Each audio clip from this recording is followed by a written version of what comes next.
Sabar itu senjata buat orang-orang yang sedang tertimpa musibah. Karena hanya dengan bersabar hati akan lapang. Di dalam Al-Quran, kata sabar disebutkan 94 kali. Masya Allah, betapa pentingnya ya bersabar ini. Nah, balasan orang yang bersabar itu tidaklah kecil, kawan. Dalam firman Allah disebutkan, A'udzu billahi minasyaitonir rajim. Ma 'indakum yanfad wa ma 'indallahi baq.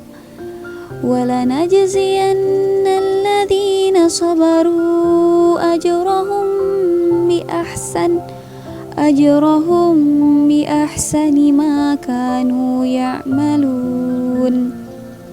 Apa yang ada di sisimu akan lenyap, dan apa yang ada di sisi Allah adalah kekal. Dan kami pasti akan memberi balasan kepada orang yang bersabar dengan pahala yang lebih baik daripada apa yang mereka kerjakan. Masya Allah, betapa indahnya janji Allah.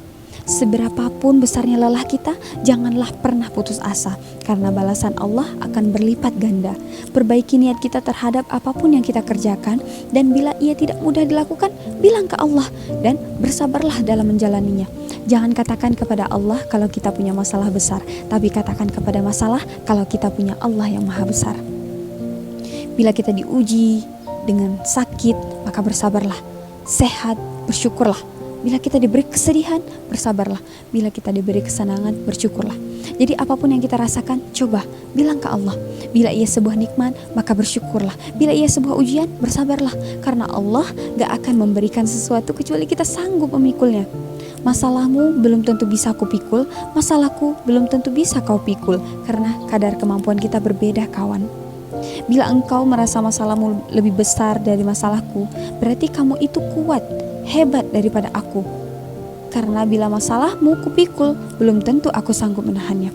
Jadi tetap berbaik sangka kepada Allah, karena Allah akan selalu memberikan yang terbaik buat kita semua. So, jangan ada lagi keluhan yang terlontar. Jadi jangan pernah berpikiran negatif terhadap apa yang terjadi di hidup kita, karena pikiranmu akan mempengaruhi kehidupanmu. Yakinlah bahwa kesuksesan hidup yang terlihat pada diri seseorang jika ditelisik kembali, sebenarnya manis yang terlihat adalah akumulasi, kegetiran, dan kepahitan perjuangan hidup yang dialaminya. Jadi terkadang rasa asumsi bahwa kehidupan orang lain adalah menyenangkan, atau bahasa umumnya itu sering kita dengar, rumput tetangga lebih hijau, ya kan? Nah, itu sebuah paradigma yang justru pada akhirnya akan menutup potensi diri dan membuat diri ingin menjadi orang lain, sehingga kita hilang arah dari karakter aslinya kita. Jadi hari ini ketika kita melihat orang lain sukses, ketahuilah sebelum berada pada posisi tersebut, dia adalah orang yang terluka di sekujur tubuh. Dia adalah orang yang miskin papa. Jadi gak ada yang instan, sebab itulah yang dinamakan perjuangan.